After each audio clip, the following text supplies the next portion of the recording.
Hi good evening. ഇപ്പോൾ ഇതാ correct 5:50 ഞങ്ങൾ വൈകുന്നേരത്തെ കാര്യങ്ങൾ തുടങ്ങാൻ പോവാണ്. ഇന്നിപ്പോൾ വൈകുന്നേരം എന്താണെന്ന് വെച്ചാൽ അട ഉണ്ടാക്കാൻ പോവാണ് കേട്ടോ. അപ്പോൾ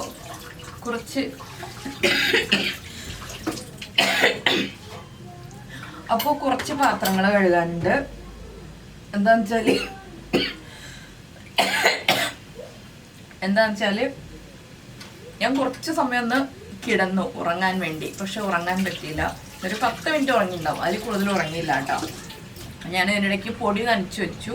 ശർക്കര പാനിയിൽ അട ഉണ്ടാക്കാമെന്ന് വിചാരിച്ചിട്ട് ശർക്കര പാനിക്ക് വേണ്ടി ശർക്കര പാനിയൊക്കെ വെച്ചിട്ടുണ്ട്. ശർക്കരയൊക്കെ ചീവി വെള്ളം ഒഴിച്ച് മെൽറ്റ് ചെയ്യാൻ വെച്ചിട്ടുണ്ട്.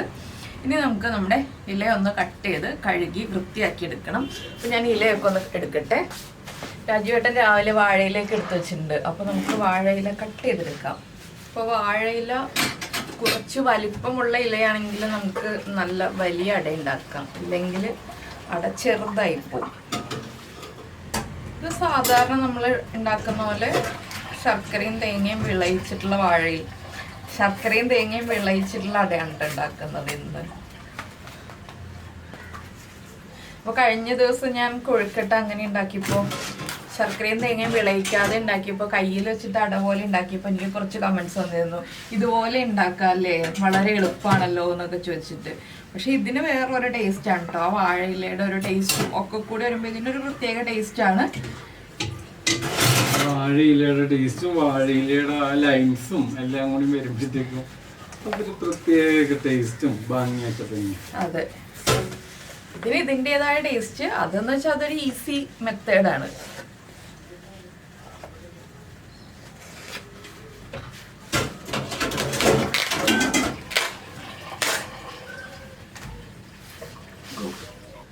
നമ്മുടെ ശർക്കര പാനി റെഡിയായി. ഇനി ഒന്ന് അരിച്ചൊഴിച്ചിട്ട് ശർക്കര വിളയിച്ചെടുക്കാം. ശർക്കര മാത്രമല്ല, ശർക്കരയും തേങ്ങയും വിളയിച്ചെടുക്കാം.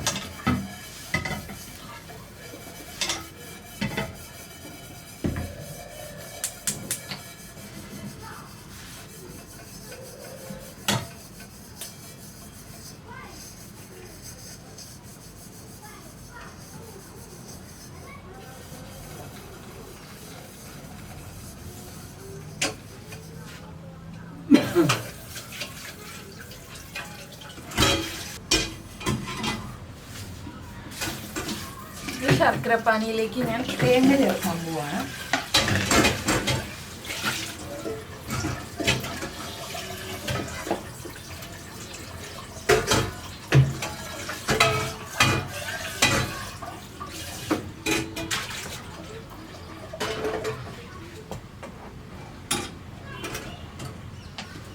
ഈ ശർക്കരയ്ക്ക് കളറ് കുറവാണ്, ലൈറ്റ് കളർ ശർക്കരയാണിത്. പിന്നെ നമ്മുടെ ഏലക്കപ്പൊടി,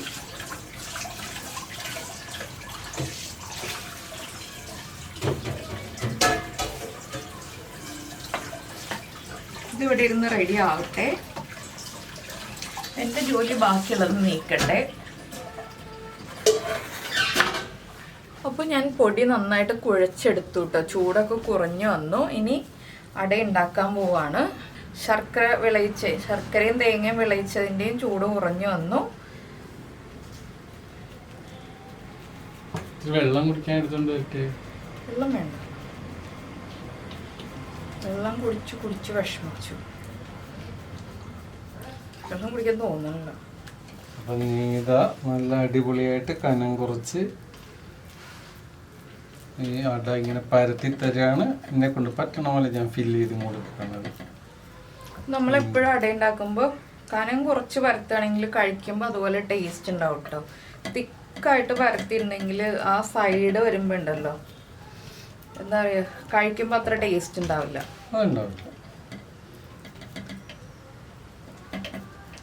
എന്നുവെച്ചാൽ നമ്മൾ മടക്കി എടുത്ത് വരുമ്പോൾ ആ സൈഡിൽ ഭയങ്കര തിക്കായിരിക്കും, അവിടെ മധുരം ഉണ്ടാവില്ലല്ലോ.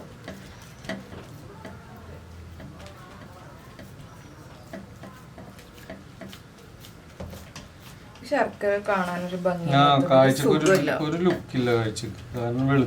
എനിക്ക് വെളുത്ത ശർക്കര ഇഷ്ടമല്ല. ഈ പ്രാവശ്യം കിട്ടിയ ശർക്കര ഒക്കെ വെളുത്ത ശർക്കര. ശരിക്കും നമുക്ക് ആ ഡാർക്ക് കളറിലെ ശർക്കര ആണെങ്കിലാണ് എന്ത് സാധനം ഉണ്ടാക്കിയാലും കാണാനൊരു ഭംഗി ഉണ്ടാവും. ടേസ്റ്റും കൂടുതലുണ്ട്, ഭംഗി മാത്രമല്ല. അത് ഞാൻ ശ്രദ്ധിച്ചിട്ടില്ല, പക്ഷെ ഒരു പ്രത്യേക ഭംഗി ഉണ്ടാവും കാണാനായിട്ട്. നല്ല ചൂടെടുക്കണ്ട കേട്ടോ. ചൂടെടുക്കണ്ട, നല്ലത് തുറന്നിട്ടുള്ളതാണ് അതിനുള്ളൊരു പരിഹാരം. അത് അപ്പുറത്ത് ഭയങ്കര സൗണ്ട് വരുന്നുണ്ട്.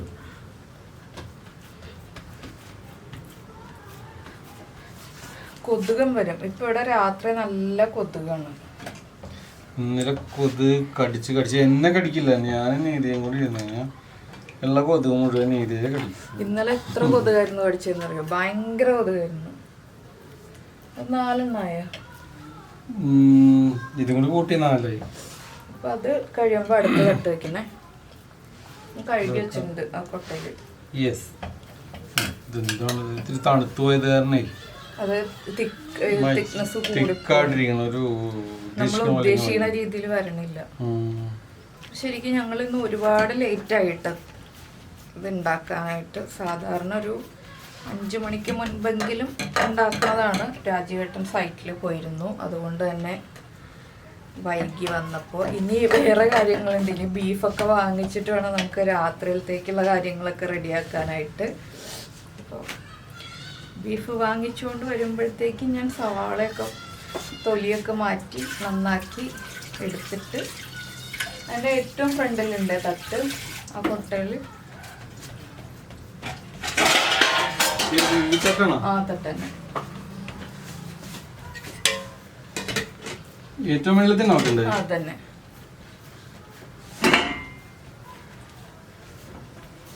അപ്പോൾ ബീഫ് ചാപ്സ് ആണ് നമ്മളിന്ന് ഉണ്ടാക്കാൻ പോകുന്നത്. പിന്നെ തേങ്ങാപ്പാൽ വേണം. വേറെ വലിയ ബുദ്ധിമുട്ടുള്ള റെസിപ്പിയൊന്നുമല്ല, എളുപ്പമാണ്. പിന്നെ കട്ട് ചെയ്യുന്ന രീതിയാണ് ശ്രദ്ധിക്കേണ്ടത്. കട്ട് ചെയ്യുന്നത് മാറിപ്പോയാൽ ബീഫ് ചാപ്സ് ആവില്ല, ബീഫ് റോസ്റ്റ് തന്നെയാവും. അത് അവരോട് പ്രത്യേകം പറയണം. ഞാൻ പറയാം, ചമ്പക്കരി പോയപ്പോൾ തന്നെ പോകേണ്ടിരുന്നു തോന്നുന്നു. ഇവിടുത്തെ ഗാന്ധി സ്ക്വയറിലെ ബീഫ് ഐസിട്ട് വെച്ചേക്കെന്നൊക്കെ പറയണ്ടായിരുന്നു. ചമ്പക്കരയിൽ ഈ സമയത്ത് ബീഫ് കിട്ടുമോ? ബീഫ് കിട്ടും, ആ ഷോപ്പ് തുറന്നു വെച്ചിട്ടുണ്ടെങ്കിൽ അവിടെ ബീഫ് ഉണ്ടാവില്ല. ചമ്പക്കരയിൽ ഉണ്ടാവുമെന്ന് എനിക്കറിയാൻ പാടില്ല. ഇത് മര്യാദക്ക് സ്പ്രെഡ് ചെയ്യാൻ പറ്റണല്ലോ. അത് കൈകൊണ്ട് എടുത്ത് വെച്ചോ, അപ്പൊ കുഴപ്പമില്ല. അപ്പൊ ഞങ്ങൾ ഇതൊക്കെ ഉണ്ടാക്കി ഒന്ന് വേവിച്ചെടുക്കട്ടെ. അതിനുശേഷം ഞാൻ സവോള വൃത്തിയാക്കിയൊക്കെ എടുത്തിട്ട് നമുക്ക് ബീഫ് റെഡിയാക്കി എടുക്കാം. അപ്പോൾ നമ്മുടെ അട വേവുന്നുണ്ട്. ഈ സമയത്ത് ഞാൻ എന്താ ബീഫിലേക്ക് വേണ്ട കാര്യങ്ങളൊക്കെ റെഡിയാക്കാൻ പോകാൻ കേട്ടോ. 3 മീഡിയം വലിപ്പമുള്ള സവോള എടുത്തിട്ടുണ്ട്, 1 ഉണ്ട വെളുത്തുള്ളി എടുത്തിട്ടുണ്ട്, ഇത്രയുള്ള 1 പീസ് ഇഞ്ചി എടുത്തിട്ടുണ്ട്. 1 പീസും കൂടി ഇഞ്ചി വേണം. ഞാൻ 2 പച്ചമുളക് എടുക്കുന്നുള്ളൂ കേട്ടോ, ഭയങ്കര എരിവുള്ള പച്ചമുളകാണ്. ഇതാ ഇത്രയും കൂടി ഇഞ്ചി എടുക്കുന്നുണ്ട്. ഈ ഒരു 2 പീസ് ഇഞ്ചിയും കൂടി എടുക്കുന്നുണ്ട്. അപ്പോൾ തക്കാളി ഒന്നും വേണ്ട ഈ ഒരു റെസിപ്പിയിൽ. നമുക്ക് ആദ്യം ഇതൊക്കെ ഒന്ന് വൃത്തിയാക്കി എടുക്കാം. അട കുക്കായിട്ടില്ല. രാജീവേട്ടൻ ബീഫ് വാങ്ങിക്കാൻ പോയി.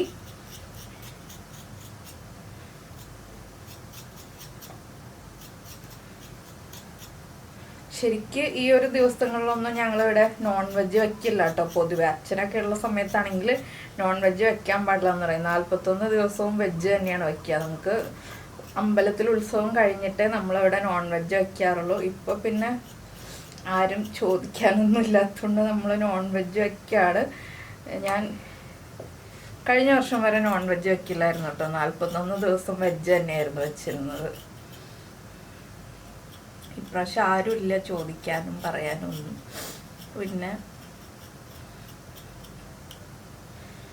അങ്ങനെ ഓരോ വർഷവും നമ്മൾ കടന്നു പോകുമ്പോൾ ഓരോ നഷ്ടങ്ങളൊക്കെ സംഭവിക്കും. ആ നഷ്ടങ്ങളോട് നമ്മൾ പൊരുത്തപ്പെട്ട് വരണം. മനസ്സങ്ങോട് പൊരുത്തപ്പെട്ട് വരാൻ കുറച്ച് സമയമെടുക്കും. അപ്പോൾ നിങ്ങൾ പലരും എൻ്റെ അടുത്ത് ചോദിക്കുന്നുണ്ട്, ക്രിസ്മസിൻ്റെ ഡക്കേഴ്സ് ഒന്നും കാണിക്കുന്നില്ല, ക്രിസ്മസ് ഡെക്കറേഷൻ ഒന്നും ചെയ്തത് കാണിക്കാത്തത് എന്താണ് ചേച്ചി എന്ന് ചോദിച്ചിട്ട്. ഞാൻ ക്രിസ്മസ് ഡെക്കറേഷൻ ഒന്നും ചെയ്തിട്ടില്ല കേട്ടോ. ഞാനൊന്നും ചെയ്തിട്ടില്ല. സ്റ്റാർ വാങ്ങിച്ചിട്ടില്ല, ഒന്നും ചെയ്തിട്ടില്ല. അതുകൊണ്ടാണ് നമുക്ക് അടുത്ത വർഷം ചെയ്യാം എല്ലാം. ഈ വർഷം ഇങ്ങനെ പോട്ടെ. എല്ലാവർക്കും കാര്യങ്ങളൊക്കെ അറിയാമെന്ന് വിചാരിക്കുന്നു.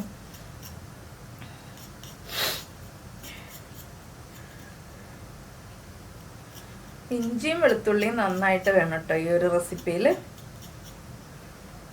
അപ്പോൾ 7 മണി ആവാൻ പോണു. രാജുവേട്ടൻ്റെ ബീഫ് കിട്ടുമോ ഇല്ലയോ എന്ന് അറിയില്ല, എങ്കിലും ഞാൻ എല്ലാം റെഡിയാക്കി വെക്കുകയാണ്. ചമ്പക്കര മാർക്കറ്റിൽ പോയാൽ ബീഫ് കിട്ടാറുണ്ട് പൊതുവേ. അല്ലാതെ നമുക്ക് ഇവിടെ ന്യൂക്ലിയസിലൊക്കെ പോയാൽ ബീഫ് കിട്ടും, പക്ഷെ അത് ഫ്രോസൺ ബീഫായിരിക്കും. ഫ്രോസൺ ബീഫിന് ടേസ്റ്റ് കുറവായിരിക്കും. അതുകൊണ്ടാണ് എനിക്ക് അതിനോട് താല്പര്യമില്ലാത്തത്. ഞാൻ ബീഫ് കഴിക്കാറില്ല, പക്ഷെ എനിക്ക് കൊടുക്കുന്ന സാധനം ടേസ്റ്റോടു കൂടി ഉണ്ടാക്കി കൊടുക്കണം എന്ന് ആഗ്രഹമുള്ള ഒരാളാണ്. അതുകൊണ്ട് ഇവർക്ക് രണ്ടുപേർക്ക് ഉണ്ടാക്കി കൊടുക്കുമ്പോൾ അത് നല്ല ടേസ്റ്റിൽ ഉണ്ടാക്കി കൊടുക്കണ്ടേ. ഫ്രോസൺ മീറ്റിനേക്കാളും നല്ലത് ഫ്രഷ് മീറ്റ് അല്ലേ. പിന്നെ വേണ്ടത് ഇതിൽ തേങ്ങാപ്പാൽ വേണം കേട്ടോ. നമ്മളൊരു 1/2 കിലോ ബീഫാണ് എടുക്കുന്നതെങ്കിൽ 3/4 കപ്പ് തേങ്ങാപ്പാൽ, തേങ്ങയുടെ 1-ാം പാലും 2-ാം പാലും എല്ലാം ചേർത്ത് മിക്സ് ചെയ്തിട്ട് 3/4 കപ്പ് തേങ്ങാപ്പാൽ വേണം. ഉള്ളിയൊന്നും വേണ്ട, സവോള തന്നെ മതി. പിന്നെ ബീഫ് കട്ട് ചെയ്യുന്ന രീതിയാണ് നമ്മൾ ശ്രദ്ധിക്കേണ്ടത്. അത് ഞാൻ രാജുവേട്ടൻ ബീഫ് വാങ്ങിച്ചിട്ട് വരുമ്പോൾ കാണിച്ചു തരാം.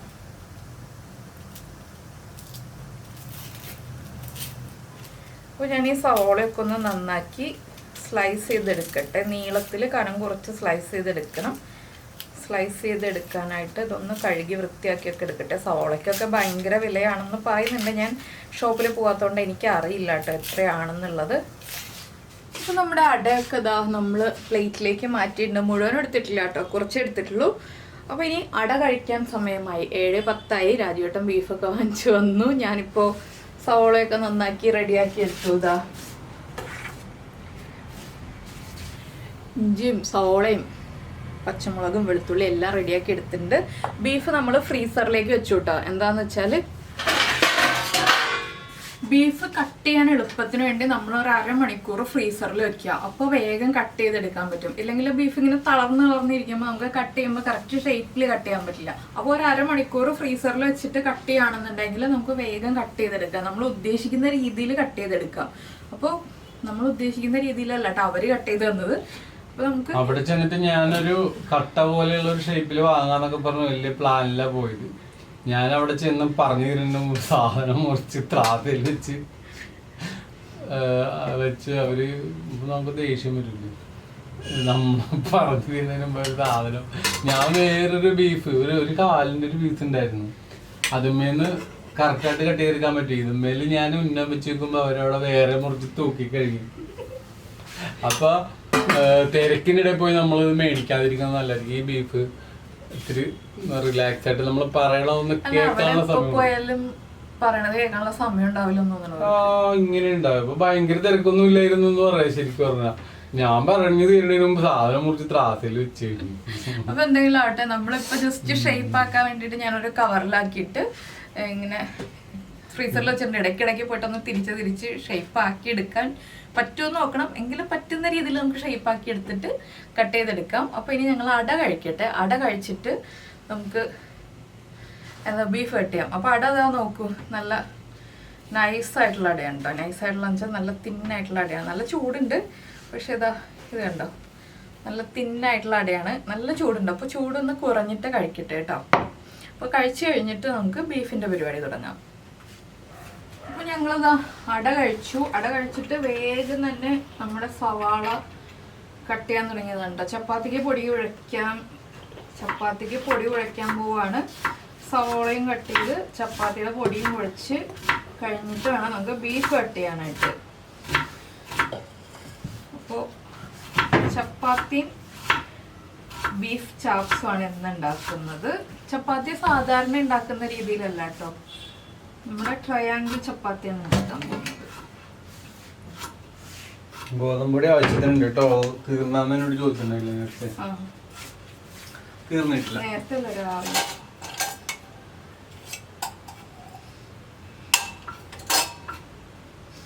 ഞങ്ങൾ ഇതുപോലത്തെ പാത്രത്തിലാണ് ഗോതമ്പൊടിയും അതുപോലെ തന്നെ പച്ചരിയൊക്കെ ഇട്ട് വയ്ക്കുന്നത്. ഞങ്ങൾ കറക്റ്റ് അളവിലാണ് ഫുഡ് ഉണ്ടാക്കുന്നത്. എന്താണെന്ന് വെച്ചാൽ അല്ലെങ്കിൽ വെറുതെ ഫുഡ് വേസ്റ്റ് ആയിപ്പോകും. വെറുതെ ഫുഡ് വേസ്റ്റ് ആക്കുന്നതിനേക്കാൾ നല്ലത് നമ്മൾ വെറുതെ ഫുഡ് വേസ്റ്റ് ആക്കാതിരിക്കും. ആവശ്യത്തിന് ഫുഡ് ഉണ്ടാക്കുക. ആവശ്യത്തിൽ കൂടുതൽ ഫുഡ് ഉണ്ടാക്കി കളയണ്ടല്ലോ. കറക്റ്റ് ഫുഡ് ഉണ്ടാക്കുകയാണെങ്കിൽ ഒട്ടും വേസ്റ്റ് പോകില്ല. ഇതിൽ നമുക്ക് വെളുത്തുള്ളി ചതച്ചും ചേർക്കാം, വെളുത്തുള്ളി മുറിച്ചും ചേർക്കാം. ഞാനിപ്പോൾ വെളുത്തുള്ളി മുറിച്ചാണ് ചേർക്കുന്നത്. വെളുത്തുള്ളി ഇഞ്ചിയും നമുക്ക് ചതച്ച് ചേർക്കണമെങ്കിൽ ചതച്ച് ചേർക്കാം. രണ്ട് രീതിയിലും ചേർക്കാം. ജിഞ്ചർ ഗാർലിക് പേസ്റ്റ് ചേർക്കരുത്. ഫ്രഷ് ആയിട്ട് ഇഞ്ചിയും വെളുത്തുള്ളിയും ചതച്ചോ മുറിച്ചോ ചേർക്കുക. അപ്പോൾ എൻ്റെ സവോള കട്ട് ചെയ്ത് കഴിഞ്ഞു. ഇനി ഇഞ്ചി വെളുത്തുള്ളി ഇതൊക്കെ ഒന്ന് കട്ട് ചെയ്തെടുക്കണം. ഇപ്പോൾ നമ്മുടെ ബീഫ് നമ്മൾ കട്ട് ചെയ്ത് തുടങ്ങി. ഇത് വലിയ പീസ് ഇതുപോലെയാണ് കേട്ടോ. ഇതുപോലെ കവറിലാക്കിയിട്ടാണ് ഫ്രീസറിൽ വെച്ചത്. ഇത് കറക്റ്റ് ഷേപ്പ് അല്ല എന്ന് പറഞ്ഞത് ഇതുകൊണ്ടാണ്. ഇങ്ങനത്തെ ഒരു ഷേപ്പിലൊക്കെയാണ് കിട്ടിയത്. നമ്മൾ ഫ്രീസറിൽ വെച്ചിട്ടാണ് ഇങ്ങനെയെങ്കിലും ഒരു ഷേപ്പിലായത്. അപ്പോൾ എല്ലില്ലാത്ത പീസ് വാങ്ങിക്കുമ്പോൾ അതുപോലെ ക്യൂബ് പോലത്തെ ഒരു പീസ് തന്നെ പറഞ്ഞു തുടങ്ങണം. എത്ര കിലോ വേണമെന്നൊന്നും ആദ്യം പറയരുത് ഒരു കാരണവശാലും. തൂക്കം പറഞ്ഞവർ അപ്പം തന്നെ മുറിച്ച് ത്രാസിൽ വെക്കും. അതിന് നല്ലത് ക്യൂബ് പോലത്തെ ഒരു പീസ് വേണം ചേട്ടാ എന്ന് പറഞ്ഞുകൊണ്ട് തുടങ്ങാനായിട്ട്. അതുപോലെ തന്നെ നെയ്യില്ലാത്ത പീസൊന്നും പറഞ്ഞു വാങ്ങിക്കണം. നെയ്യും വേണ്ട, എല്ല് വേണ്ട, ക്യൂബ് ആയിരിക്കണം. ഇതിൽ ഏറ്റവും ആദ്യം പറയേണ്ടത് ക്യൂബ് ആയിരിക്കണം. നമുക്ക് ക്യൂബായിട്ടല്ല കിട്ടിയത്. നമ്മൾ ഫ്രീസറിൽ വെച്ചിട്ടും കറക്റ്റ് ആയില്ല. ശരിക്കും ക്യൂബായിട്ടുള്ള പീസ് വാങ്ങിച്ചാലാണ് കറക്റ്റ് ആവുള്ളൂ. നമുക്ക് ഉള്ളത് കൊണ്ട് ഈ റെസിപ്പി ചെയ്യാം. ടേസ്റ്റ് ഒക്കെ സെയിം ആയിരിക്കും, പക്ഷെ കാണുമ്പോൾ ആ ഒരു ലുക്ക് ഉണ്ടാവണ്ടേ കാണുമ്പോഴത്തേക്കും. ഞാൻ കാണിച്ചു കൊടുത്ത പീസാണ് അവർ എടുത്തെങ്കിൽ അടിപൊളിയായിരുന്നത്. അപ്പൊ എന്തായാലും ബീഫൊക്കെ കട്ട് ചെയ്തെടുക്കട്ടെ. അപ്പോൾ നമ്മൾ മസാല റെഡിയാക്കാനായിട്ട് ഒരു പാൻ ചൂടാക്കാൻ വെച്ചിട്ടുണ്ട്. പാനിലേക്ക് ഞാൻ വെളിച്ചെണ്ണയാണ് കേട്ടോ ചേർക്കുന്നത്. വെളിച്ചെണ്ണയിലാണ് കേട്ടോ നമ്മൾ ഈ ഒരു റെസിപ്പികളൊക്കെ ചെയ്യുന്നത്. അപ്പോൾ വെളിച്ചെണ്ണ ചൂടായി വരട്ടെ. വെളിച്ചെണ്ണ ചൂടായി തുടങ്ങുമ്പോൾ നമ്മൾ കട്ട് ചെയ്ത് വെച്ചിരിക്കുന്ന ഇഞ്ചിയുടെ പകുതി, അതുപോലെ തന്നെ വെളുത്തുള്ളിയുടെയും പകുതി, ഇത് രണ്ടും ചേർത്ത് കൊടുക്കുക. ഇതൊന്ന് ചൂടായി വരണം. ഇതിലേക്ക് കുറച്ച് കറിവേപ്പില,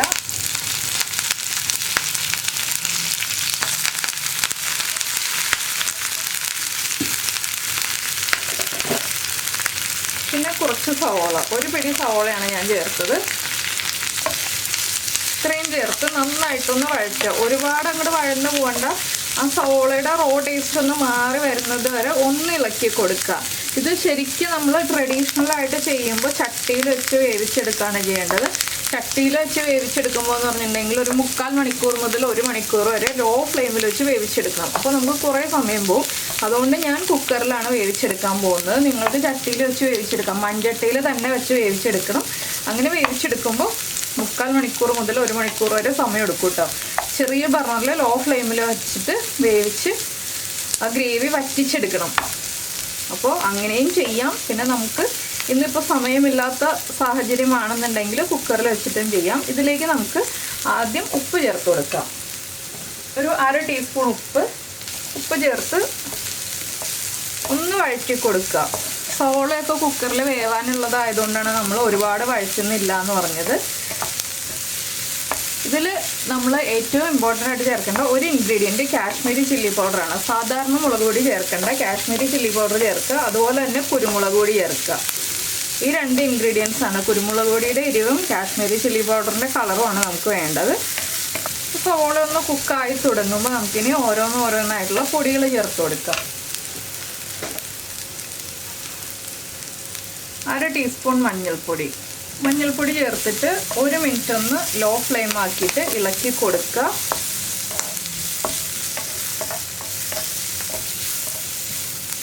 ഇനി നമ്മൾ ചേർക്കാൻ പോകുന്നത്, നിങ്ങൾക്ക് നല്ല എരിവ് വേണമെന്നുണ്ടെങ്കിൽ കൂടുതൽ കാശ്മീരി ചില്ലി പൗഡർ ചേർക്കാം. ഞാനിപ്പോൾ 1 ടീസ്പൂണാണ് കാശ്മീരി ചില്ലി പൗഡർ ചേർക്കുന്നത്. ഇതിപ്പോൾ നമ്മൾ ബീഫ് വേവിക്കാൻ വേണ്ടി മാത്രമാണ് കേട്ടോ ഈ ഒരു മസാല പ്രിപ്പയർ ചെയ്യുന്നത്.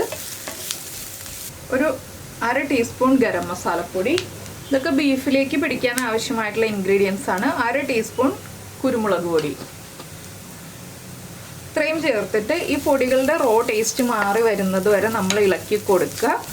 ഇനി ഇത് നമുക്ക് നമ്മുടെ കുക്കറിലേക്ക് മാറ്റാം. പൊടികൾ കുക്കായി വന്നു കഴിഞ്ഞിട്ട് വേണം നമ്മളിത് കുക്കറിലേക്ക് മാറ്റാനായിട്ട്. ഞാൻ ഫ്ലെയിം ഓഫ് ചെയ്തിട്ട് കുക്കറിലേക്ക് മാറ്റാൻ പോവാണ്. അപ്പോൾ ഞാൻ ഈ മസാല കുക്കറിലേക്ക് മാറ്റാണ്.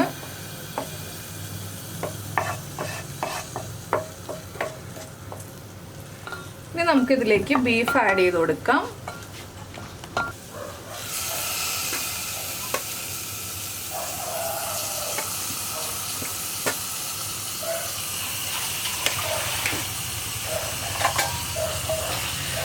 ഇനി ബീഫ് ചേർത്തിട്ട് നന്നായിട്ടൊന്ന് ഇളക്കി മിക്സ് ചെയ്യാം.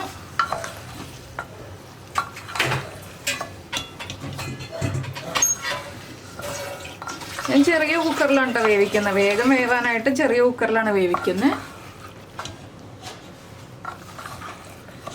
ഇതിലേക്ക് ഒരു 1/4 കപ്പ് വെള്ളവും കൂടി ചേർക്കാം. 1/4 കപ്പ് വെള്ളം മതി. പിന്നെ ചേർക്കുന്നത് 1/2 ടീസ്പൂൺ വിനിഗർ.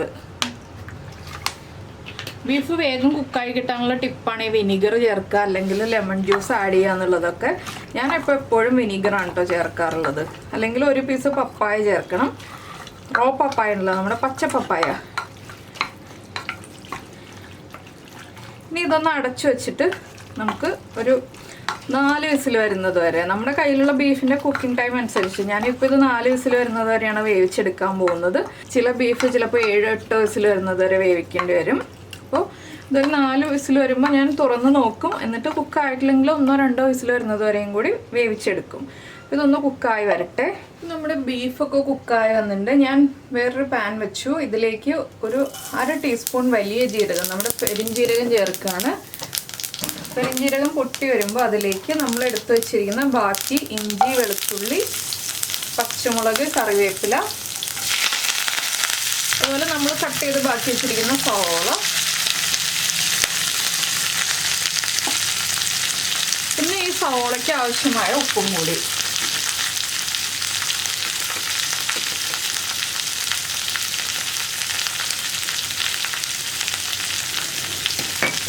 നമ്മൾ ബീഫിൻ്റെ ഉപ്പ് ചെക്ക് ചെയ്തിട്ട് വേണം ഈ ഒരു സവോളയിലേക്ക് ഉപ്പ് ചേർക്കാൻ കേട്ടോ.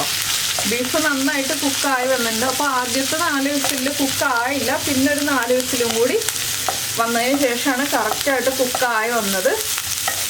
അപ്പോൾ ബീഫ് ഒന്ന് കഴിച്ച് നോക്കുക ഉപ്പ് കറക്റ്റാണോ എന്നുള്ളത്. ഉപ്പ് കുറവാണെങ്കിൽ നമ്മൾ ഈ സവോളയിലേക്ക് ഉപ്പ് ആഡ് ചെയ്ത് കൊടുത്താൽ മതി. ഇനി ഈ സവോള ഒന്ന് നന്നായിട്ട് വഴന്ന് വരണം. നന്നായിട്ടെന്ന് പറഞ്ഞിട്ടുണ്ടെങ്കിൽ ഒരു ബ്രൗൺ ഷെയ്ഡായി വരുന്നത് വരെ നന്നായിട്ട് വഴന്ന് വരണം. ഇപ്പോൾ ഇനി ഇതിലേക്ക് നമുക്ക് ഒന്നും ചേർക്കാനില്ല. ഇപ്പോൾ സവോള ഒന്ന് വഴന്ന് വരട്ടെ. ബീഫിൽ അത്യാവശ്യം വെള്ളം ഉണ്ടായിരുന്നു. ഞാൻ ചൂടുവെള്ളം ചേർത്തു കേട്ടോ. കുറച്ച് ഒരു 1/4 കപ്പും കൂടി ചൂടുവെള്ളം ചേർത്തു. വറ്റി പോകണ്ടല്ലോ എന്ന് വെച്ചിട്ട്. നമ്മളെപ്പോഴും ബീഫ് കുക്കായി കഴിഞ്ഞിട്ട് വെള്ളം ചേർക്കുകയാണെങ്കിൽ വെള്ളം ചൂടുവെള്ളം തന്നെ ചേർക്കണം, പച്ചവെള്ളം ചേർക്കരുത്. അപ്പോൾ ഈ സവോള ഒന്ന് കളറ് മാറി വരട്ടെ.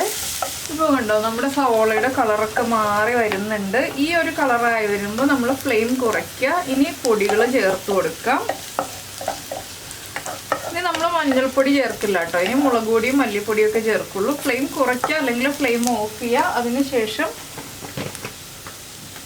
ടേബിൾ സ്പൂൺ ആണെങ്കിൽ 2 ടേബിൾ സ്പൂൺ മല്ലിപ്പൊടി ചേർക്കുക. മല്ലിപ്പൊടി ചേർത്തിട്ട് മല്ലിപ്പൊടിയുടെ ആ ഒരു റോ ടേസ്റ്റ് മാറി വരുന്നത് വരെ നന്നായിട്ട് ഇളക്കി കൊടുക്കുക. അപ്പോൾ ഈ പൊടികൾ കുക്കാവാൻ ആവശ്യമായ വെളിച്ചെണ്ണ വേണം കേട്ടോ നമ്മുടെ പാനിൽ.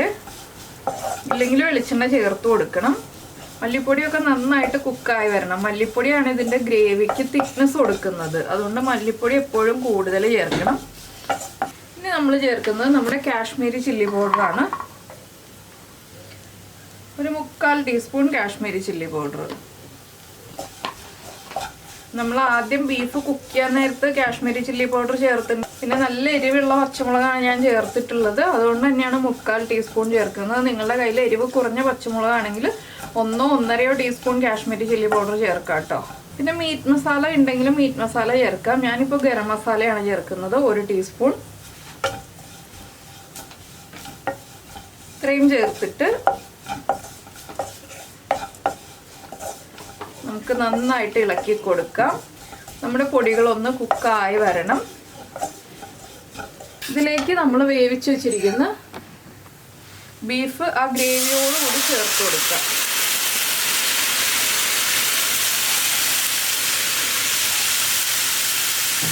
ഇനി ഈ ഗ്രേവിയും ബീഫും എല്ലാം ചേർത്ത് നന്നായിട്ട് ഇളക്കി ഗ്രേവി ഒന്ന് വറ്റിച്ചെടുക്കുക. ഒരുപാട് ഗ്രേവി ഉണ്ടെങ്കിൽ മാത്രമേ വറ്റിച്ചെടുക്കേണ്ട ആവശ്യമുള്ളൂ. ഇല്ലെങ്കിൽ നമ്മൾ ഡയറക്റ്റ് തേങ്ങാപ്പാൽ ആഡ് ചെയ്ത് കൊടുക്കണം. ഇപ്പോൾ എൻ്റെ കയ്യിൽ ഗ്രേവി കൂടുതലുള്ളത് കൊണ്ട് ഞാനൊന്ന് ഈ ഗ്രേവി ഒന്ന് വറ്റിച്ചെടുക്കുകയാണ്. ഈ മസാലകളെല്ലാം ബീഫിലേക്ക് നന്നായിട്ട് പിടിച്ച് ഗ്രേവിയൊക്കെ വറ്റി വരണം. അതുവരെ നമ്മളൊന്ന് വെയിറ്റ് ചെയ്യണം. തുറന്ന് വെച്ചിട്ട് തന്നെ വറ്റിച്ചെടുക്കാം കേട്ടോ. ഈ ഒരു സമയത്താണെങ്കിൽ നമുക്ക് ഉപ്പ് കുറവാണെങ്കിൽ ഉപ്പ് ചേർത്ത് കൊടുക്കാം, എരിവ് കുറവാണെങ്കിൽ കുരുമുളക് പൊടി ചേർത്ത് കൊടുക്കാം. നന്നായിട്ട് ബീഫ് കുക്കായി കിട്ടണം. അപ്പോൾ നമ്മുടെ ബീഫ് ഒന്നിന് ആ ഗ്രേവിയിൽ കിടന്ന് വറ്റി വരട്ടെ. ഇപ്പോൾ നമ്മുടെ ബീഫ് ഇതാ ഗ്രേവിയിലൊക്കെ കിടന്ന് വറ്റി കുറുകി വന്നിട്ടുണ്ട്. ഇനി നമുക്കിതിലേക്ക് നമ്മൾ എടുത്ത് വെച്ചിരിക്കുന്ന തേങ്ങാപ്പാൽ ചേർത്ത് കൊടുക്കാം. തേങ്ങയുടെ 1-ാം പാല് 2-ാം പാലെന്നൊന്നുമില്ല, എല്ലാ പാലും ഒരുമിച്ച് തന്നെയാണ് നമ്മൾ ചേർക്കുന്നത്. പാല് ചേർത്തിട്ട് ഇളക്കി മിക്സ് ചെയ്യുക. ഇനി തേങ്ങാപ്പാലിൽ കിടന്നിട്ട് വീണ്ടും ഒന്ന് വറ്റി കുറുകി വരണം കേട്ടോ. ആ തേങ്ങാപ്പാലിൽ കിടന്ന് വറ്റി കുറുകി വരുമ്പോഴാണ് കറക്റ്റ് ബീഫ് ചാപ്സ് ആവുന്നത്.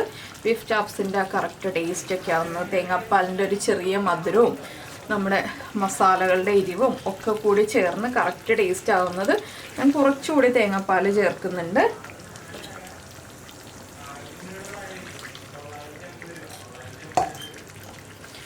അപ്പോൾ ഇനി തേങ്ങാപ്പാൽ ചേർത്തിട്ട് നമുക്ക് ഇളക്കി മിക്സ് ചെയ്തിട്ട് അടച്ചു വയ്ക്കണം. അടച്ചു വെച്ച് ഹൈ ഫ്ലെയിമിൽ വെച്ചിട്ട് വീണ്ടും വറ്റിച്ചെടുക്കാം. നിങ്ങൾക്ക് ചെറിയ അളവിൽ ഗ്രേവി വേണമെന്നുണ്ടെങ്കിൽ ചെറിയ അളവിൽ ഗ്രേവിയോടുകൂടി എടുക്കാം. പക്ഷേ ബീഫ് ചാപ്സ് എന്ന് പറയുമ്പോൾ കുറച്ച് മസാല പൊതിഞ്ഞിരിക്കുന്ന രീതിയിൽ വളരെ ചെറിയ അളവിൽ ഗ്രേവിയോട് കൂടിയിരിക്കുന്ന രീതിയിലാണ്. അപ്പോൾ ഇനി ഇതൊന്ന് വറ്റി കുറുകി വരട്ടെ. അപ്പോൾ നമ്മുടെ ബീഫ് ചാപ്സ് ഇതാ ലാസ്റ്റ് സ്റ്റേജിലേക്ക് എത്തിക്കൊണ്ടിരിക്കുകയാണ്. ഇത് കണ്ടോ, കുറുകി കുറുകി വന്നിട്ടുണ്ട്. അപ്പോൾ കുറച്ച് ഉപ്പും കുറച്ച് എരിവും കുറവുണ്ട് കേട്ടോ. ഞാൻ കുറച്ച് ഉപ്പും കുറച്ച് എരിവും ചേർത്ത് കൊടുക്കുകയാണ്.